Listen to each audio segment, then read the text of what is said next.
आप स्क्रीन पर देख पा रहे होंगे, मैंने लिखा है हैप्पी राजनीतिक महामूर्ख दिवस। तो मैंने बहुत कुछ सोच समझ कर लिखा है ये महामूर्ख दिवस का, जो आज राम भक्ति का बहुत वो मना रहे हैं खुशी। उनको मैं बधाई के लिए महामूर्ख दिवस उनको बोल रहा हूँ ये, मेरे खुद के लिए नहीं है, मैं उनको बधाई दे रहा हूँ उनकी मूर्खता दिवस के लिए। मैं मूर्खता दिवस इसलिए कह रहा हूँ क्योंकि आप सभी को पता है मंदिर अभी पूरा बना नहीं है। मंदिर अभी पूरा बना नहीं है, आप सभी को बहुत ही अच्छी तरह से पता है। चलिए मंदिर नहीं बना वो अलग चीज़, प्लस रामनवमी भी नहीं है। जो चारों पीठों के उच्च शंकराचार्य हैं वो खुद कह रहे हैं इस बात को, राम मंदिर अभी पूरा बना भी नहीं है, रामनवमी भी नहीं है इस समय।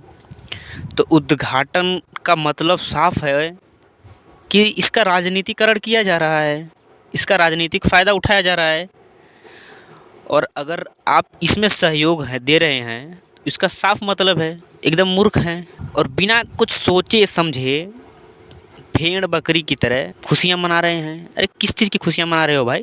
राम जन्मभूमि अभी, राम मंदिर अभी पूरा बना नहीं है, राम मंदिर अभी पूरा बना नहीं है, राम का जन्मदिन भी नहीं है, फिर भी तुम उनकी स्थापना कर रहे हो, प्राण प्रतिष्ठा करा रहे हो। अभी मैं तुमसे ही एक बात कह रहा हूँ, कोई भी तुम एक घर जब बनवाते हो, फ्लैट लेते हो, घर बनवाते हो, क्या आधे अधूरे बने हुए घर में आप जाके रहोगे? नहीं रहोगे। क्या आपका बर्थडे मान लीजिए अप्रैल में है तो जनवरी में अपना आप बर्थडे मनाएंगे धूमधाम से? नहीं मनाएंगे। जब आप अपने बारे में इतना सोच रहे हैं तो आप उनको भगवान मानते हैं, उनका घर भी नहीं पूरा बना है, उनका जन्मदिन भी नहीं है कि चलिए भाई जन्मदिन पे इनका उद्घाटन करने का वो हमने प्लान बनाया था, तो अभी किसी कारणवश हाँ इनका घर बन नहीं पाया है और इनका जन्मदिन आ गया तो इनकी स्थापना कर दी जाए। ऐसा तो नहीं है ना? तो आप लोगों को ये समझ में क्यों नहीं आ रहा है ये बात? यहाँ कोई राम का विरोध नहीं कर रहा है, राम मंदिर उद्घाटन का कोई विरोध नहीं कर रहा है। विरोध इस चीज़ का हो रहा है, समय से पहले आप क्यों कर रहे हैं? आपको समझ में क्यों नहीं आ रहा है कि समय से पहले नहीं किया जाता है कुछ भी चीज़? अरे जब आप अपनी जीवन में खुद नहीं समय से पहले कुछ करते हैं तो आप भगवान के साथ इस तरह से खिलवाड़ क्यों कर रहे हैं? सिर्फ राजनीतिक मुद्दा है और आपको यही बात समझ में नहीं आ रही है। अगर कोई बोल रहा है इस बारे में तो वही बेवकूफ़ है आपके सामने। अरे आप लोगों के लिए तो ये चारों पीठाधीश्वर के जो शंकराचार्य हैं वो लोग भी मूर्ख साबित हो गए हैं। हाँ, आप लोगों ने तो उन्हीं को मूर्ख बना दिया। तो आप लोगों से बहस ही करना क्या बेकार, क्या ज़रूरत है?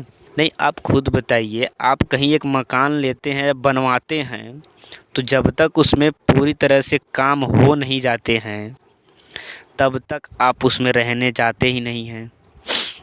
और वो चीज़ छोड़िए, आपका जन्मदिन आप 4 महीने पहले खूब धूमधाम से तो मनाएंगे नहीं, अपने जन्मदिन पर ही मनाएंगे ना भाई। तो आपको ये बात क्यों नहीं समझ में आ रही है यार? क्यों खुशी मना रहे हो? साफ दिखाई दे रहा है राजनीतिक तौर पे ये सब काम किया जा रहा है और आप इसका समर्थन कर रहे हैं। तो फिर आपसे क्या कोई कहे यार?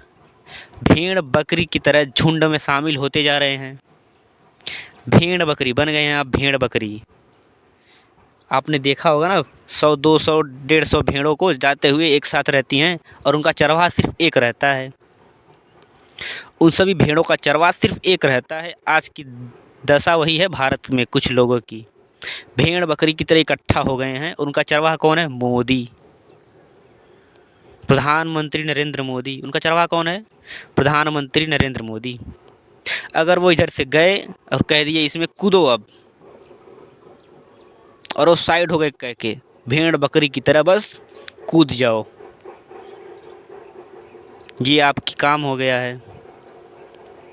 तो आपसे क्या ही बहस किया जाए, किस बात का बहस किया जाए आपसे? चलो मान लेते हैं भगवान भगवान तुम कर रहे हो। यही अभी 80-90 साल पहले जब ये अंग्रेज गुलाम बनाए थे इस भारत देश को, तब तुम्हारा राम राज्य कहाँ मर रहा था?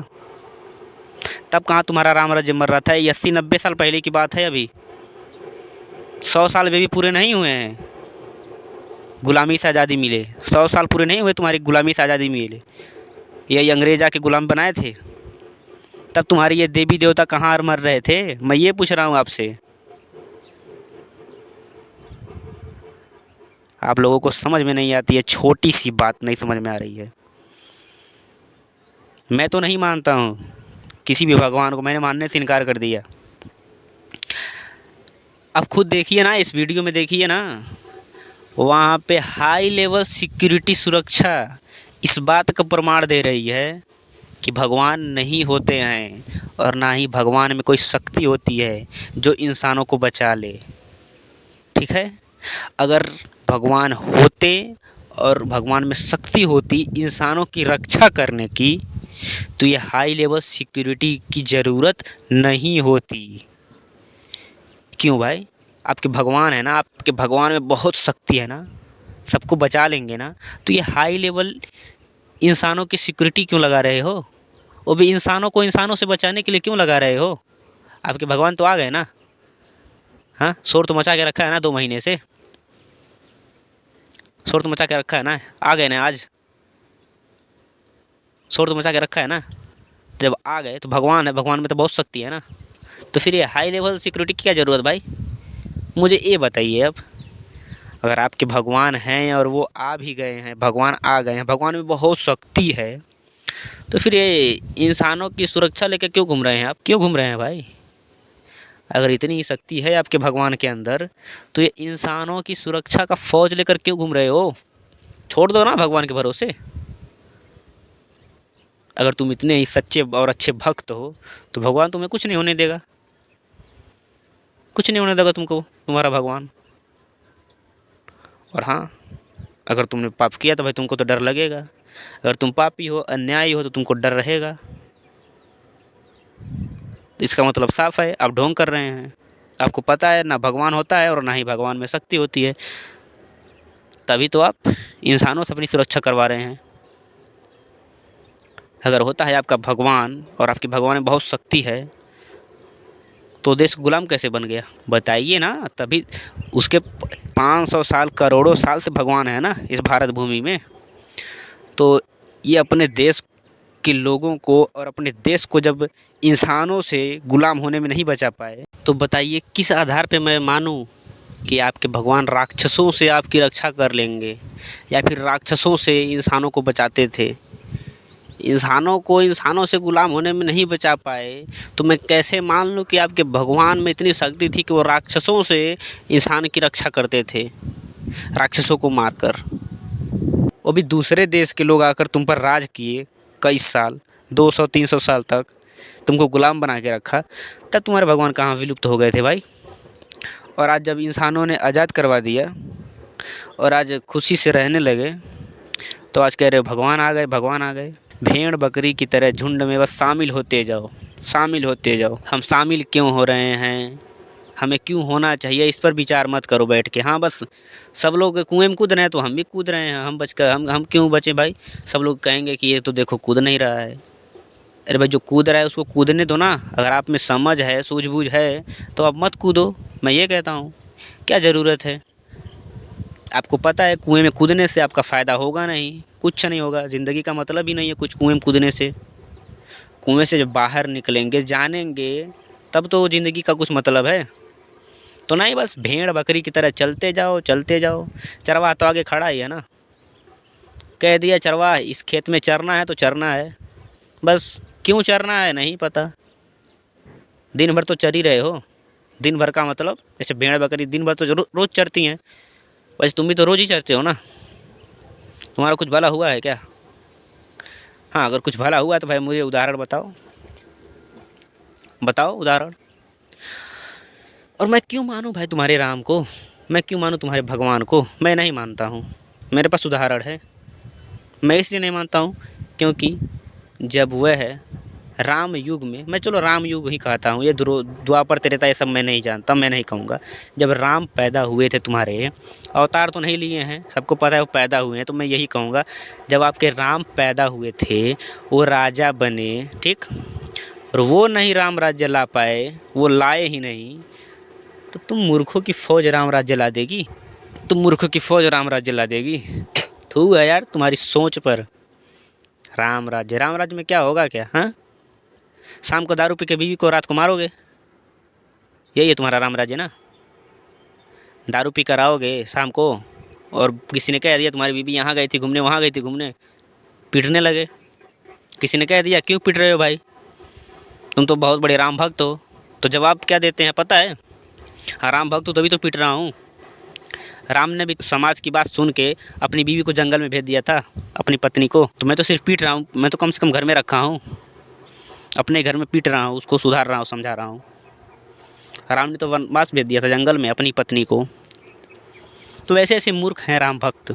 मैं भारत में उन लोगों को मानूंगा जिनके वजह से भारत का संतुलन बना हुआ है, जिनकी वजह से कानून व्यवस्था चल रही है। मैं उन महान व्यक्तियों को मानूंगा जिन्होंने भारत में कुछ किया ही नहीं, मैं उन्हें क्यों मानूं? नहीं अब बताइए ना, आपके भगवान राम ने क्या किया है? अरे अपने समाज के लिए क्या किया है, अपने देश के लिए क्या किया है, मुझे ये बताइए। है कोई उदाहरण? नहीं है आपके पास, मुझे पता है, पर आप क्यों मानते हैं? अगर मैं सवाल आपसे करूं आप क्यों मानते हैं, तो आपके पास सिर्फ एक जवाब है, सब लोग मानते हैं। तो इसका मतलब आप मूर्ख हैं, आपको पता ही नहीं है। मैं नहीं मानता हूँ, उसके पास मेरे पास उदाहरण है कि इन्होंने हमारे देश का कुछ भला नहीं किया है, बस इसलिए मैं नहीं मानता हूँ और मैं नहीं मानूंगा, क्योंकि इनमें कोई शक्ति है ही नहीं, तो मैं क्यों मानूं? जिनका कोई अस्तित्व ही नहीं है उसे मैं क्यों मानूं भाई? और ये एक वीडियो क्लिप मैं फिर चला रहा हूँ, देखिए इसमें ये क्या कह रहे हैं, सुन लीजिए पहले इस बात को। मान्यताएं। ईश्वर का सर्वोत्तम और निज नाम ओम है। उसमें अनंत गुण होने के कारण उसके ब्रह्मा, महेश, विष्णु, गणेश, देवी, अग्नि, शनि आदि अनंत नाम हैं। इनकी अलग अलग नामों से मूर्ति पूजा ठीक नहीं है। आर्य समाज वर्ण व्यवस्था यानी ब्राह्मण, क्षत्रिय, वैश्य व शूद्र को कर्म से मानता है, जन्म से नहीं। आर्य समाज स्वदेशी, स्वभाषा, स्वसंस्कृति और स्वधर्म का पोषक है। सुन लिए पूरी बात, हमें पता है। अब आप इनको भी नहीं मानेंगे, मुझे पता है, आप इनको भी नहीं मानेंगे, नहीं मानेंगे भाई, आप नहीं मानेंगे, मुझे पता है। तो मेरा कहने का मतलब यही था, मैं नहीं मानूंगा मैं, और आज के दिन तो कतई नहीं। हाँ रामनवमी में अगर यही चीज़ होता तो मैं खुद शामिल होता तुम्हारे भेड़ बकरी के भीड़ में, मैं तब शामिल होता मैं, क्योंकि तब उस समय धर्म का मुद्दा होता। अभी धंधा है तुम्हारा, ये धर्म नहीं है, ये धंधा चल रहा है। आज आज जो हो रहा है ये कोई धर्म नहीं है मेरे भाई, आज जो हो रहा है वो कोई धर्म नहीं है, आज का धर्म नहीं है, ये धंधा है। 22 जनवरी 2024 में ये जो हो रहा है ना, ये धर्म नहीं है, ये धंधा है, धंधा, सिर्फ और सिर्फ धंधा है ये आज का दिन। इतने ही सभी धार्मिक लोग हैं, तो ये जो झंडा बनाए हैं क्यों फ्री में नहीं बांट दिए? धर्म कर रहे हो ना, धर्म का प्रचार कर रहे हो, तो इसमें धंधा क्यों शामिल कर रहे हो भाई? दुकानों पे से लोग 100-100 का, 200-200, 500-500 का झंडा खरीद रहे हैं, तो इसमें धर्म कहाँ है? ये तो धंधा चल रहा है और बहुत ज़ोर शोर से धंधा चल रहा है, तो इसमें धर्म कहाँ है भाई? तुमने धंधा का नाम ही धर्म रख दिया है, तो अभी क्या कहें हम, क्या कहें हम? बनाइए आप, मनाइए आप, मुझे कोई आपत्ति नहीं, पर मैं नहीं मनाऊंगा। मैंने कारण बता दिया मैं क्यों नहीं मनाऊंगा। ये चीज़ रामनवमी में होता, रामनवमी में उद्घाटन होता तो मैं मनाता, पर मैं नहीं मनाऊंगा। अगर आपको कुछ समझ में आया हो तो ठीक, नहीं आया तो भी ठीक।